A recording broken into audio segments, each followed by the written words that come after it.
Champions trophy final में भारत की हुई बड़ी जीत। टीम इंडिया ने न्यूजीलैंड को हराकर अपने नाम किया खिताब। भारत ने फाइनल में न्यूजीलैंड को 4 विकेट से हराया। न्यूजीलैंड की टीम ने टॉस जीतने के बाद पहले बल्लेबाजी करते हुए बनाए थे 251 रन। जवाब में टीम इंडिया ने 49वें ही ओवर में हासिल कर लिया लक्ष्य।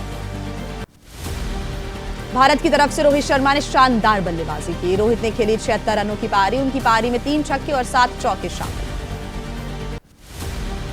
वनडे में रोहित शर्मा बतौर कप्तान सबसे ज्यादा छक्के लगाने के मामले में तीसरे स्थान पर पहुंचे। रोहित ने तोड़ा रिकी पॉन्टिंग का रिकॉर्ड। फाइनल मुकाबले में शुभमन गिल ने भी खेली अहम पारी। गिल ने 31 रनों का योगदान दिया। श्रेयस अय्यर 48 रन बनाकर पवेलियन लौटे। चैंपियंस ट्रॉफी के फाइनल में केएल राहुल के बल्ले से निकले रन। उन्होंने 34 रनों की शानदार पारी खेली। अक्षर पटेल ने भी 29 और हार्दिक पांड्या ने खेली 18 रनों की अच्छी पारी। फाइनल मुकाबले में भारत की तरफ से हुई सधी हुई गेंदबाजी। कुलदीप यादव और वरुण चक्रवर्ती को मिले 2-2 विकेट। शमी और जडेजा को 1-1 विकेट मिला।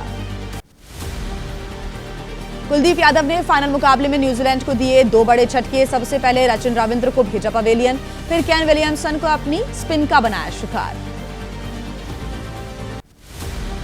चैंपियंस ट्रॉफी जीतने पर बोले कप्तान रोहित शर्मा, कहा कोई भी टूर्नामेंट जीतने के लिए सबका योगदान बहुत जरूरी होता है। चैंपियंस ट्रॉफी में सभी खिलाड़ियों ने शानदार परफॉर्मेंस दिया। हार्दिक पांड्या ने साझा की चैंपियंस ट्रॉफी के साथ फोटो। पिच पर ट्रॉफी रखकर खास अंदाज में पोज देते नजर आए हार्दिक पांड्या। राष्ट्रपति द्रौपदी मुर्मू ने भारतीय क्रिकेट टीम को जीत की बधाई दी है। कहा है कि खिलाड़ी, प्रबंधन और सहयोगी स्टाफ सबसे ज्यादा प्रशंसा के पात्र हैं। भारतीय क्रिकेट के उज्जवल भविष्य की भी कामना की। पीएम मोदी ने भी दी है भारतीय क्रिकेट टीम को जीत की बधाई। कहा आईसीसी चैंपियंस ट्रॉफी घर लाने के लिए हमारे क्रिकेट टीम पर गर्व है। हमें टीम ने पूरे टूर्नामेंट में किया शानदार प्रदर्शन। चैंपियंस ट्रॉफी के फाइनल में भारत की जीत पर मध्य प्रदेश के जबलपुर में लोगों ने मनाया जमकर जश्न। हाथ में तिरंगा झंडा लेकर सेलिब्रेट करते नजर आए लोग। भारत की जीत पर मेरठ में लोगों ने आतिशबाजी के साथ जाहिर की अपनी खुशी। सड़कों पर उतरकर पटाखे चलाए, नाच गाकर जाहिर की टीम इंडिया की जीत की खुशी। टीम इंडिया की जीत पर क्रिकेटर मोहम्मद शमी के फार्म हाउस पर भी जमकर जश्न मना। लोगों ने जीत की खुशी में आतिशबाजी की, एक दूसरे को मिठाई खिलाई। आईसीसी अध्यक्ष जय शाह ने भारतीय टीम को चैंपियंस ट्रॉफी जीतने पर बधाई दी। जय शाह ने कहा रोहित शर्मा को 2025 चैंपियंस ट्रॉफी प्रदान करना मेरे लिए सौभाग्य की बात है। टीम इंडिया की जीत पर देश भर से सामने आ रही हैं जश्न की तस्वीरें। इंदौर में लोगों ने नाच गाकर जाहिर की खुशी। नरसिंहपुर में भी ढोल पर नाचते नजर आए लोग। भारत की जीत पर खुशी का माहौल है। चैंपियंस ट्रॉफी जीतने के खुशी में देहरादून में भी सामने आई हैं जश्न की तस्वीरें। लोगों ने आतिशबाजी की, नाच गाकर जाहिर की अपनी खुशी।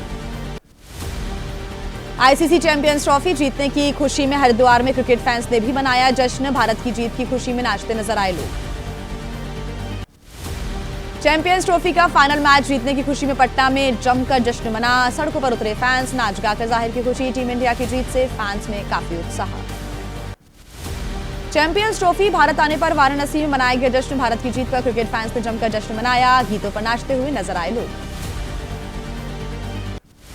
भारत की चैंपियन ट्रॉफी जीतने के बाद सहारनपुर में जश्न का माहौल। घंटा घर पर जीत का जश्न मनाते नजर आए लोग। जमकर की गई आतिशबाजी। मध्य प्रदेश के इंदौर में भारतीय टीम की जीत का जश्न मना रहे लोगों पर पथराव की घटना सामने आई। जीत का जश्न मनाने के दौरान विवाद हो गया। आगजनी और कई गाड़ियों में तोड़फोड़ की घटना सामने आई। वहीं हैदराबाद में जश्न के दौरान हुड़दंग देखने को मिला। ट्रैफिक जाम होने पर पुलिस ने दिखाई सख्ती। रोड पर जाम को हटाने के लिए पुलिस को करना पड़ा हल्का बल प्रयोग। और आइए विश्व विजेता के बाद अब बात कर लेते हैं बजट सत्र की, जिसका दूसरा चरण आज से शुरू होने जा रहा है। कब तक चलेगा बजट सत्र का दूसरा चरण और विपक्ष ने किन मुद्दों पर सरकार को घेरने का बनाया है प्लान। दिल्ली की सीएम रेखा गुप्ता ने बजट के लिए किन किन लोगों से संवाद किया। तमाम खबरों का पूरा अपडेट जानिए 9 सेकंड न्यूज में। आज से संसद के बजट सत्र का दूसरा चरण हो रहा है शुरू। सदन में कई मुद्दों पर हंगामे के आसार है। विपक्ष की परिसीमन, भाषा विवाद सहित कई मुद्दों पर सरकार को घेरने की तैयारी। सदन सत्र को लेकर कांग्रेस के रणनीतिक समूह की आज बैठक होनी है, तो वहीं बजट सत्र के दूसरे चरण को लेकर चर्चा की जाएगी। सदन में उठाए जाने वाले मुद्दों पर मंथन किया जाएगा। मणिपुर के राष्ट्रपति शासन के बारे में सदन को जानकारी देंगे गृह मंत्री अमित शाह। वित्त मंत्री पेश करेंगी मणिपुर का बजट और प्रियंका रखेंगी गृह मंत्रालय से जुड़ी हुई स्टैंडिंग कमेटी की रिपोर्ट। डीएमके संसद के अंदर उठाएगी परिसीमन और हिंदी थोपने का मुद्दा। एक संख्या वाले 2 मतदाता पहचान पत्र के मुद्दे पर टीएमसी ने दोनों सदनों में दिया है स्थगन प्रस्ताव।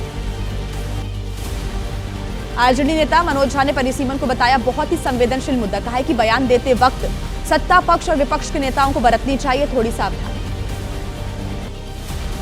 बजट सत्र के दूसरे चरण में अब केंद्रीय मंत्री एसपी बघेल ने कहा है कि नियमों को पालन करते हुए चलनी चाहिए कार्यवाही। इसको बाधित करना लोकतंत्र के लिए अच्छा नहीं होगा।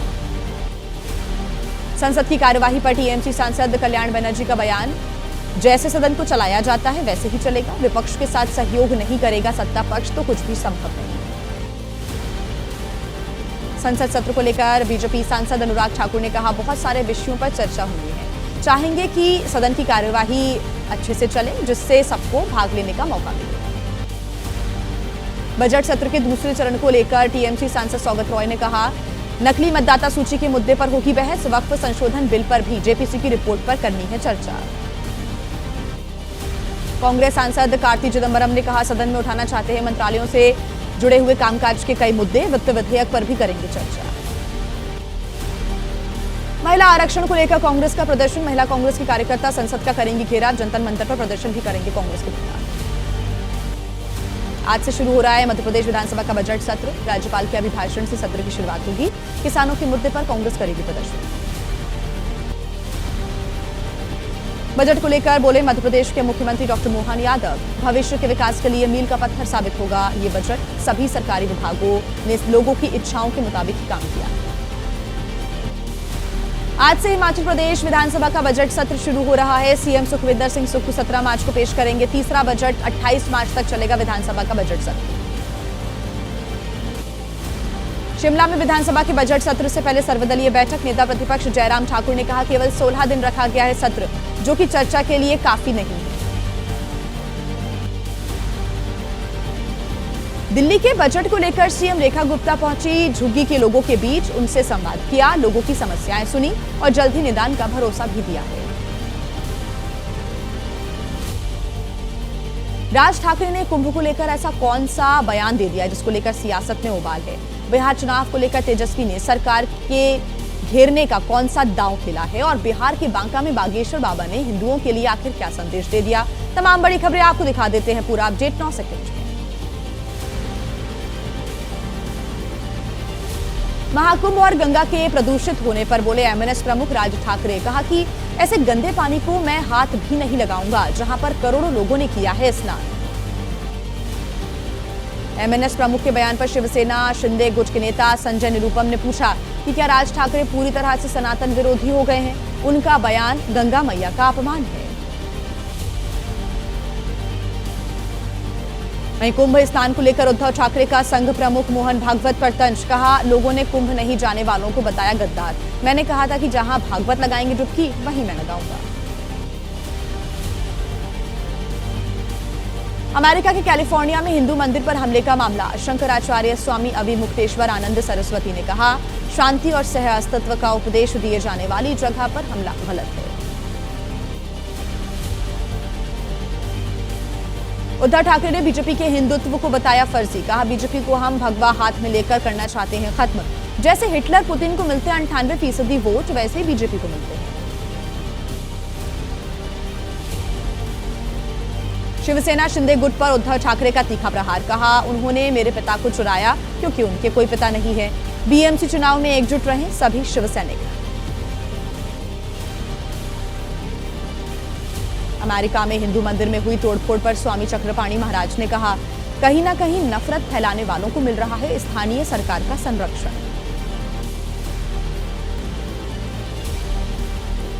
माई बहन और बेटी सम्मान योजना को लेकर बिहार के मंत्री मोहम्मद जमा खान का निशाना।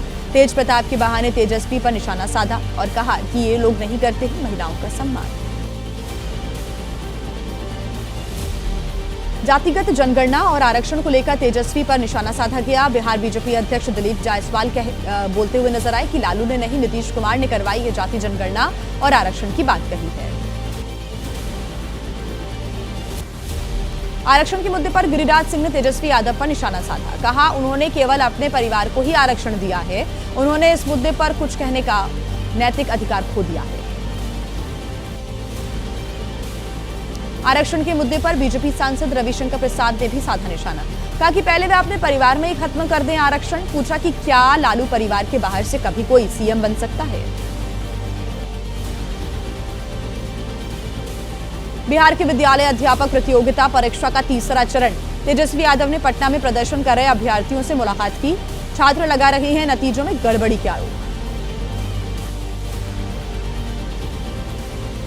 नीतीश के बेटे निशांत की सियासी एंट्री पर बोले आरजेडी सांसद सुधाकर सिंह। पारिवारिक पृष्ठभूमि चाहे जो भी हो, लेकिन जनता जताती है परिवार नहीं। शिक्षक नियुक्ति को बताया रीपैकेजिंग। एनएसयूआई के नेता ने लगाए कन्हैया कुमार के समर्थन में पोस्टर्स। आरजेडी नेता मृत्युंजय तिवारी ने कहा कि कोई भी पोस्टर लगाकर जता सकता है अपनी उम्मीदें। जनता ने तेजस्वी को सीएम बनाने का फैसला लिया है। कन्हैया कुमार के पोस्टर पर बिहार कांग्रेस नेता राजेश राठौर ने कहा, कन्हैया के काम करने का स्वागत किया जाएगा, लेकिन हम महागठबंधन में ही चुनाव लड़ेंगे। गांधीनगर में केंद्रीय गृह मंत्री अमित शाह ने कहा, मिथिला से विकसित हुई संवाद से समाधान की परंपरा। गुजरात के विकास में मिथिलावासियों का बहुत योगदान है।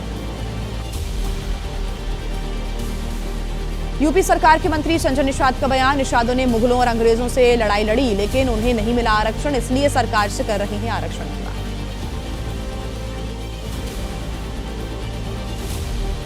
चंडीगढ़ में आज संयुक्त किसान मोर्चा का प्रदर्शन। मांग पूरी करने और किसान नेताओं का कूच रोकने का विरोध। आपके मंत्रियों विधायकों के घरों के बाहर भी प्रोटेस्ट होगा। गुलमर्ग में खेलो इंडिया विंटर गेम्स की शुरुआत हुई। जम्मू कश्मीर के उपराज्यपाल ने कहा कि आयोजन की वजह से देश भर से पहुंच रहे हैं खिलाड़ी। विंटर गेम्स की वजह से गुलमर्ग को एक अलग और एक नई पहचान मिली है। देश में क्या है हलचल, देश की तमाम बड़ी खबरें आपको दिखा देते हैं 9 सेकंड न्यूज में। आज से राष्ट्रपति द्रौपदी मुर्मू का 3 राज्यों का दौरा होगा। आज हिसार की एक यूनिवर्सिटी के दीक्षांत समारोह में शामिल होंगी। ब्रह्म कुमारी के एक अभियान की भी शुरुआत करेंगी राष्ट्रपति द्रौपदी मुर्मू। आज देर रात 2 दिन के मॉरिशस दौरे पर रवाना होंगे प्रधानमंत्री नरेंद्र मोदी। मॉरिशस के राष्ट्रीय दिवस समारोह में मुख्य अतिथि के रूप में शामिल होंगे। दूसरी बार चीफ गेस्ट के रूप में शामिल होंगे। पीएम मोदी मॉरिशस के राष्ट्रपति और प्रधानमंत्री से भी करेंगे मुलाकात और वरिष्ठ गणमान्य व्यक्तियों और राजनीतिक दलों के नेताओं के साथ भी बैठक करेंगे प्रधानमंत्री मोदी। मणिपुर में सुरक्षा बलों की कार्रवाई के खिलाफ कुकी समुदाय का अनिश्चितकालीन बंद। कुकी बहुल इलाकों में बंद से जनजीवन प्रभावित, लेकिन राज्य में शांति बनी रही। मणिपुर में 2 जिलों के कुकी बहुल इलाकों में प्रदर्शनकारियों ने पत्थर डालकर रोड जाम कर दिया।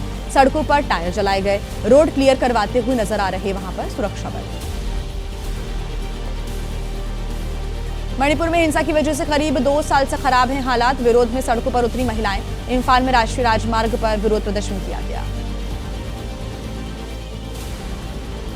जयपुर में 25वें अंतर्राष्ट्रीय भारतीय फिल्म अकादमी पुरस्कार का आयोजन। सीएम भजन लाल शर्मा ने कहा, राजस्थान और फिल्म इंडस्ट्री का पुराना नाता रहा है। आम आदमी पार्टी के पूर्व विधायक नरेश बालियान की बेल पर आज सुनवाई होनी है। मकोका मामले में बेल पर दिल्ली हाई कोर्ट में होगी सुनवाई। दिल्ली पुलिस ने किया बेल का विरोध। सांसद राशिद इंजीनियर की अंतरिम बेल या कस्टडी पैरोल पर सुनवाई होनी है। पटियाला हाउस कोर्ट सुना सकता है फैसला। संसद सत्र में शामिल होने के लिए याचिका लगाई गई है। संभल की शाही जामा मस्जिद की रंगाई पुताई की मांग। मामले से जुड़ी याचिका पर आज इलाहाबाद हाईकोर्ट में होनी है सुनवाई। मुस्लिम पक्ष के हलफनामे पर अपना जवाब दाखिल करेगा एएसआई। और आइए 9 सेकंड न्यूज में अपराध जगत की तमाम बड़ी खबरों पर डाल लेते हैं एक नजर फटाफट। अमृतसर में गैंगवार के चलते ताबड़तोड़ फायरिंग की घटना हुई। लंगर हॉल में अज्ञात बदमाशों ने जमकर फायरिंग कर दी। लंगर बांट रहे शख्स को 6 गोलियां मारी। मौके पर ही हुई मौत। सीतापुर में पत्रकार राघवेंद्र वाजपेयी मर्डर केस में पुलिस के हाथ अभी तक खाली हैं। 7 लोगों को हिरासत में लेकर पुलिस कर रही है पूछताछ। पुलिस की 4 टीमें छानबीन कर रही हैं। सीतापुर में पत्रकार की हत्या के विरोध में शाहजहांपुर में भी हुआ जमकर विरोध प्रदर्शन। पत्रकारों ने काली पट्टी बांधकर अपना विरोध व्यक्त किया। हत्यारों के जल्द से जल्द गिरफ्तार करने की मांग कर रहे हैं सभी पत्रकार। दिल्ली के रोहिणी सेक्टर 8 में फ्लैट में मिला एक महिला डॉक्टर का शव। अपने परिवार से अलग किराए के मकान में रह रही थी महिला। पुलिस कर रही है पूरे मामले की जांच। अमेठी के जगदीशपुर में प्रार्थना सभा की आड़ में धर्म परिवर्तन का खेल चल रहा था। शिकायत पर पुलिस ने छापा मारा। धर्म परिवर्तन करा रहे लोगों को हिरासत में लिया। पुलिस को जानकारी मिली कि लंबे समय से मकान के अंदर धर्म परिवर्तन का कार्य किया जा रहा था। लोगों को पैसों और नौकरी का लालच देकर गुमराह किया जा रहा था। बागपत से सामने आया हॉरर किलिंग का मामला। प्रेम प्रसंग को लेकर युवक युवती की हत्या कर दी गई। युवती के पिता और 2 भाइयों के खिलाफ हुआ मामला दर्ज। बहराइच में प्रेम प्रसंग के चलते युवती की हत्या। नहर किनारे मिली महिला की सर कटी लाश। शादी का दबाव बनाने पर प्रेमी ने प्रेमिका की जान ली। और आइए अब आपको बता देते हैं 9 सेकंड न्यूज में देश के अलग अलग राज्यों का हाल फटाफट अंदाज में। तेलंगाना के नागरकुर्नूल में सुरंग के अंदर से मिला एक शव। खोजी कुत्तों की मदद से इस शव को बाहर निकाला गया। बाकी 7 कर्मचारियों की तलाश जारी है। बता दें कि मजदूरों को बचाने के लिए 2 हफ्ते से रेस्क्यू ऑपरेशन चल रहा है। बिहार के बगहा वाल्मीकि नगर में 2 बाइकों की टक्कर हो गई। हादसे में बाइक सवार 3 युवक घायल हो गए। राहगीरों की मदद से अस्पताल पहुंचाए गए सभी घायल युवक।